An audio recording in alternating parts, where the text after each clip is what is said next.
Please welcome Senator Ted Cruz.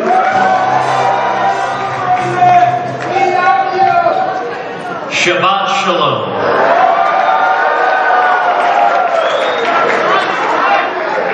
And God bless the R.J.C.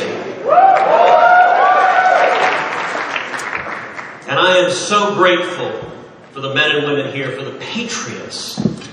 Everyone here, there are leaders, there are fighters who don't just quietly watch what's happening in this country and say, oh, that's a shame, but you stand and make a difference. What I want to talk to you tonight about, how we win and bring this country back from the edge of the abyss.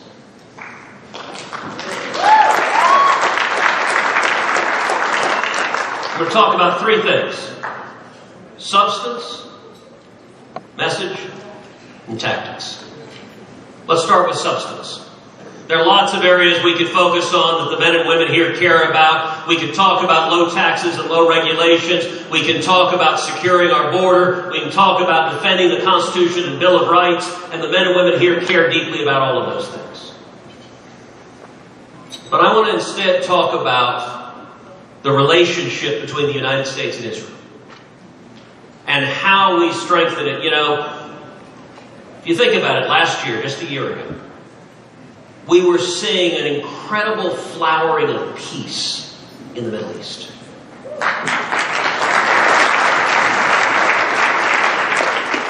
We were seeing the historic Abraham Accords signed, Arabs and Israelis coming together in peace and harmony.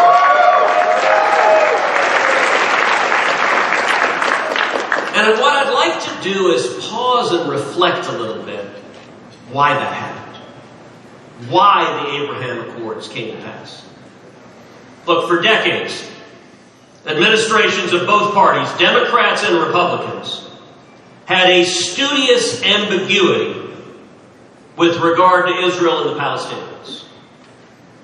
They deliberately blurred the lines. They deliberately had, on the one hand, on the other hand. Reminds me, Simon, of what Reagan used to say, that he wanted a one-armed economist so he could never say on the other hand. And I'll tell you, that policy of deliberate ambiguity didn't work. It failed. If you want to know how the Abraham Accords came to pass, I think there were two decisions that were absolutely critical, the key antecedents to bringing about the Abraham Accords. The first was the decision to move our embassy to Jerusalem.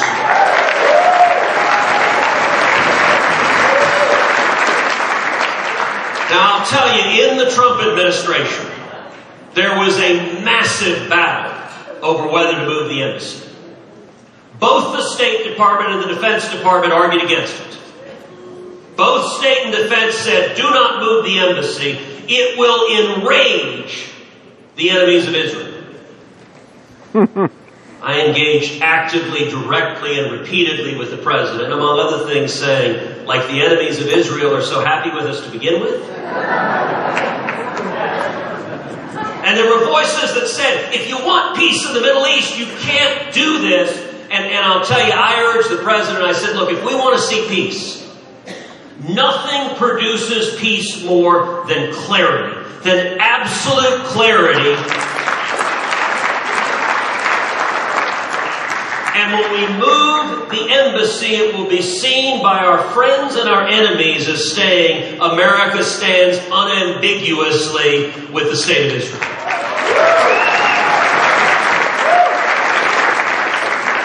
President Trump demonstrated extraordinary courage. He overruled his own State Department, his own Defense Department. He agreed and he moved the embassy, and I was there the day we opened the embassy in Jerusalem.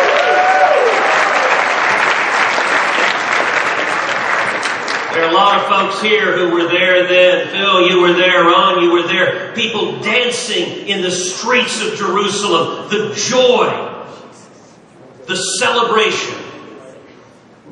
I also don't think it's a coincidence that that very same week that we opened the embassy is the week that President Trump announced he was withdrawing from the disastrous Obama-Iran nuclear deal.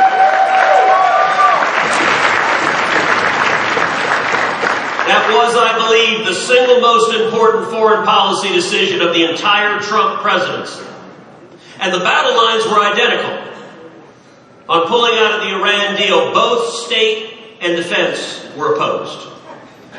Both argued passionately, we can't pull out of the deal. And once again, I repeatedly went to the president in the Oval Office, saying sending billions of dollars to the Ayatollah Khamenei, who chants death to America and death to Israel, is a recipe for destruction and death. And once again, the President Trump showed extraordinary courage, withdrawing from that deal and saying we're not going to fund the people who want to kill us.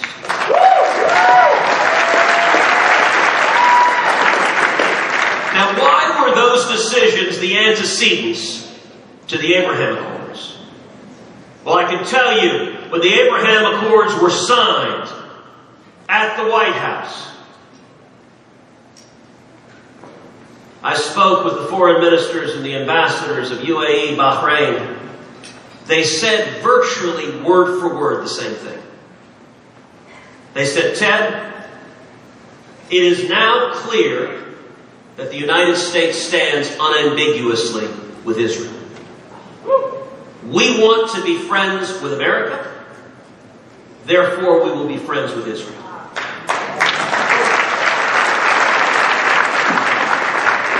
If you want peace, clear lines produce peace. Weakness and appeasement doesn't. There is a reason nobody studies at the Neville Chamberlain School of Foreign Affairs. It doesn't work. And by the way, those battles continued. Once we withdrew from the Iran deal, there was still a series of waivers, civilian nuclear waivers, 7 civilian nuclear waivers. Ron will remember well in hearing after hearing with the State Department when they fought to continue those waivers, and one after the other, I tried to call them to account, and one after the other, the administration rescinded the civilian nuclear waivers. There were oil waivers, so when we pulled out of the deal, we had a waiver in place that allowed Iran to sell 1 million barrels a day of oil. It was the principal source of revenue for the regime. There was a dispute within the Trump administration. The State Department argued that if we rescind the oil waivers, the price of oil and the price of gasoline would skyrocket. The Energy Department, which one might think would know something about energy, said that nonsense, there's plenty of global supply, it's going to have no effect whatsoever. I leaned in emphatically on the side of ending the oil waivers. President Trump again did the right thing, ended the oil waivers, and it turned out state was wrong, energy was right, and oil prices didn't move at all. But the Ayatollah found billions of dollars that had been available for terrorism disappeared. Now, that clarity, those fights matter. But where are we today? This administration, when it comes to the Middle East, is systematically trying to unwind virtually every positive step we took. The first couple of months in office, the Biden administration released over $100 million to the Palestinian Authority, money that went through the PA directly to terrorists and the family of terrorists who targeted and murdered Israelis and Americans. By the way, I don't know about what you guys think, but I'm pretty confident this guy Brent is going to be our nominee in 24.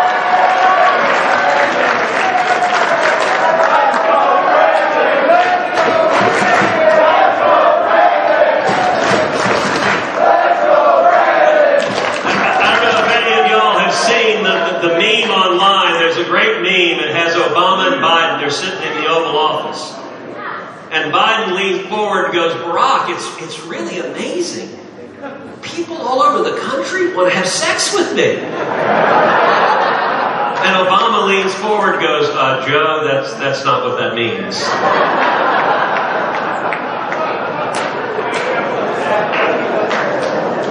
But we are seeing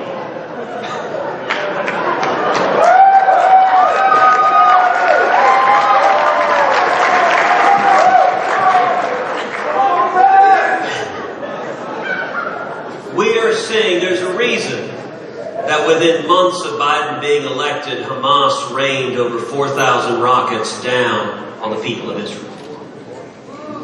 Because Hamas and Iran were testing the President of the United States. That weakness is fundamentally problematic. On substance, if we want peace in the Middle East, the answer is not, look, you want to talk about fights right now today. Joe Biden and the Biden administration open a consulate for the Palestinians in Jerusalem. It is contrary to federal law. And it's important to understand why they want to do it.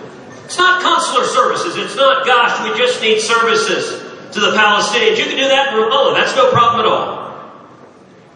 I believe if they could, the Biden administration would love to close the embassy in Jerusalem. They can't. I think they realize the political costs of doing that are too significant. So if they can't lower our support for Israel's sovereignty, instead what they will do is elevate the Palestinians' claims to Jerusalem. And the entire reason they want a consulate in Jerusalem is to undermine Israel's claims to sovereignty in Jerusalem, the once and indivisible, eternal capital, Israel.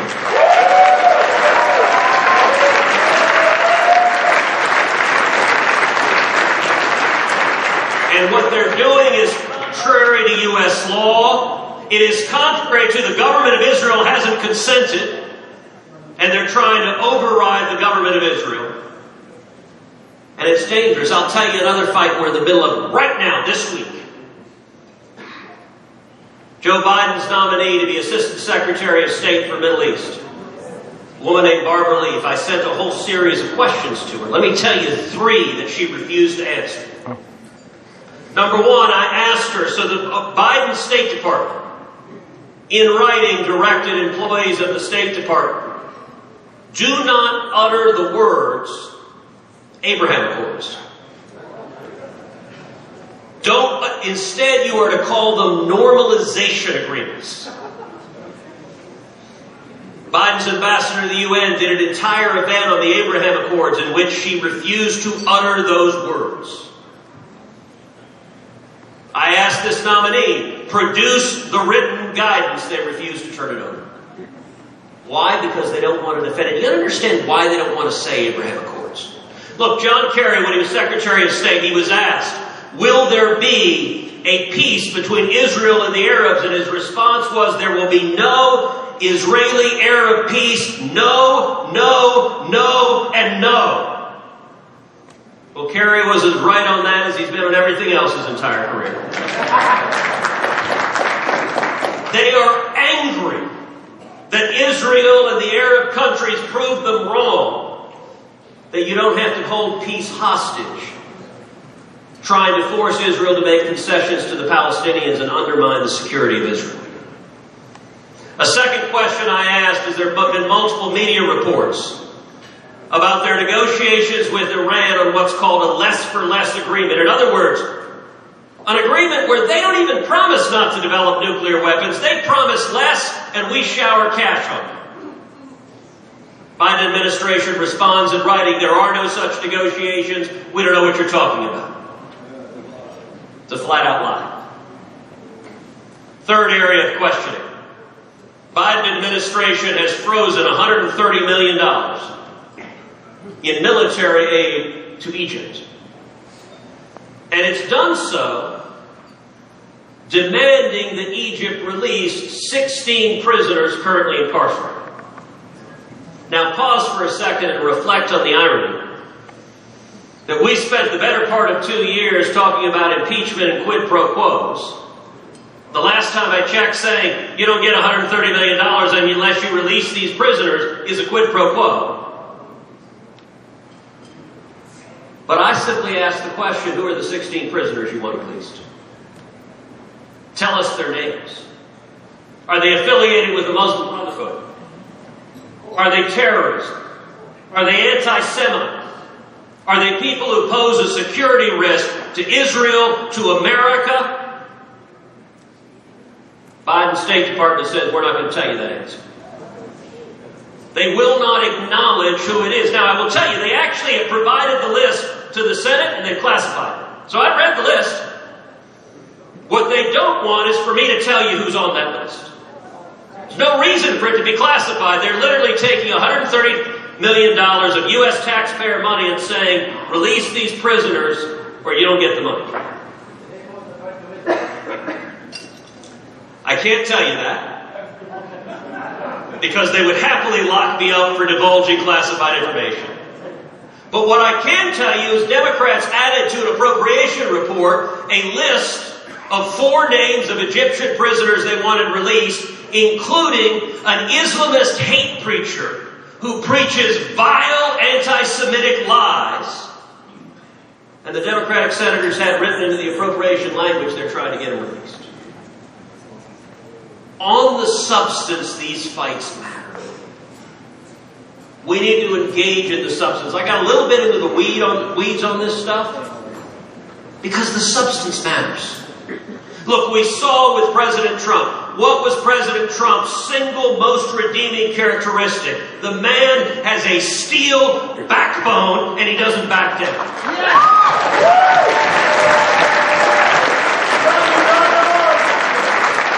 After years of Republicans scared of their own shadows, there's a reason we celebrate a leader who's willing to stand and fight.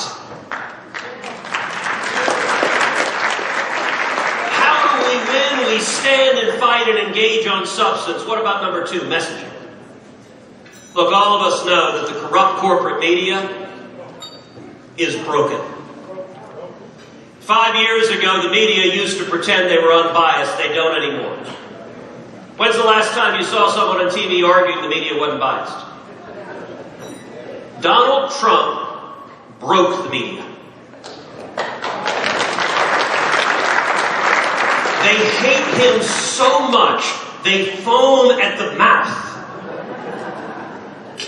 So our answer isn't to surrender and say, well, the corporate media is broken, so there's nothing we can do. Our answer is to go around them. Our answer is to go to the American people. Last year, January of last year, I launched a podcast. The podcast is called Verdict with Ted Cruz. We launched it the first day of the first impeachment trial. We did it. Trial ended at midnight. We got in a truck, headed to the studio, recorded it that night, live, put it out. Every night as the trial ended. Within a couple of weeks, it became the #1 ranked podcast in the world. We've had over 30 million downloads. I do it every week. We get more viewers than CNN gets on their morning show. So I'm going to ask you guys something. All right, everyone under 40, subscribe to the podcast. Everyone over 40, find your kids, find your grandkids, ask them to subscribe you to the podcast. We need to find ways to communicate that go straight to the people and cut the corporate media out. And third, I want to talk about tactics. Look, you want to talk about tactics that matter? Look no further than Virginia on Tuesday of this week.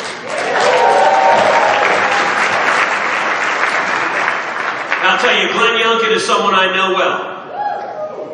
Early in that race, I endorsed Glenn early. I went on the road with Glenn. I campaigned with him across the state of Virginia. For 2 solid days, we did rallies all across the state of Virginia, turning people out to win.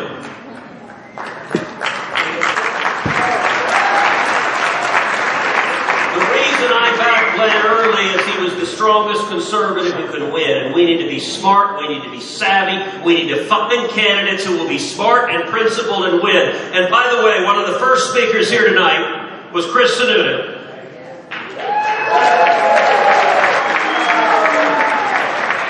Every person here needs to come up to Chris and say, Governor is great, but you need to run for Senate. Because this man could single-handedly retire Chuck Schumer as majority leader in the Senate.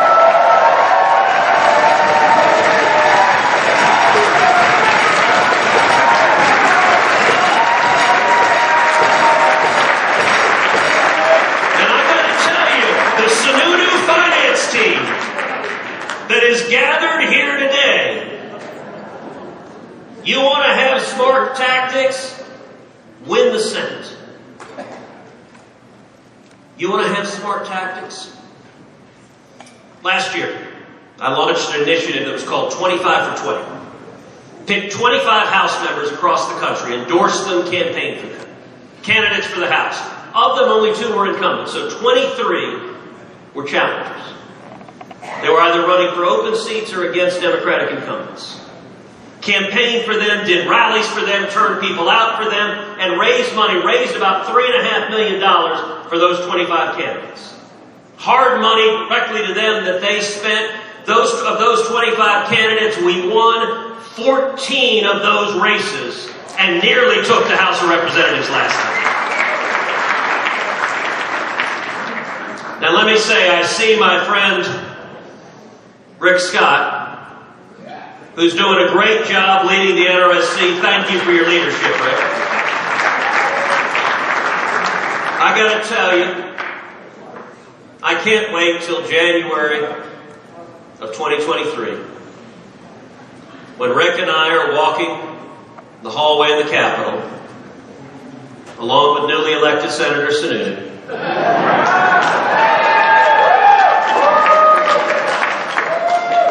And we're going to bump into a little man in overalls, carrying a screwdriver, and coming to change the sign on Nancy Pelosi's office.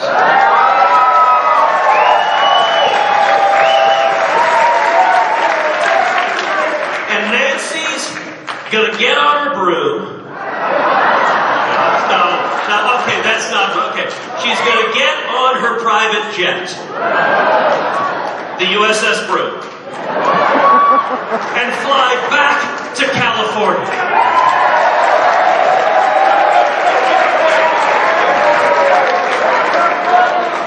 And then, Ari, we're going to tell Joe Biden it's 2025 and he's just going to go back to Delaware.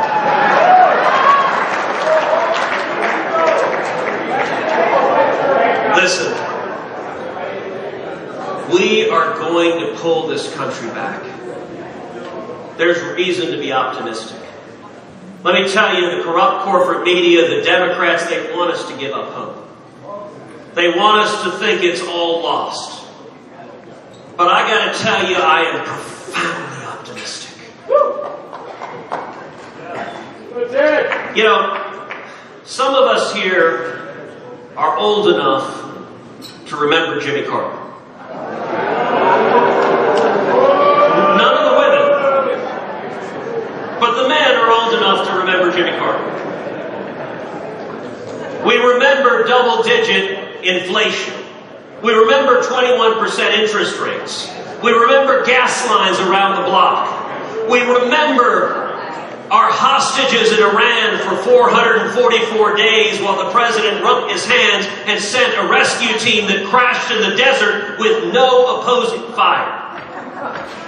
We remember the president putting on a sweater saying, turn down the thermostat, accept malaise, that we can never beat the Soviet Union.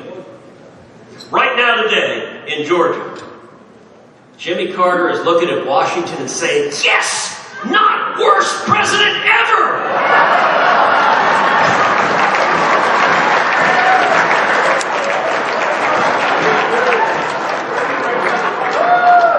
And the reason that gives me so much hope, so much optimism, is that it took Jimmy Carter to give us Ronald Reagan.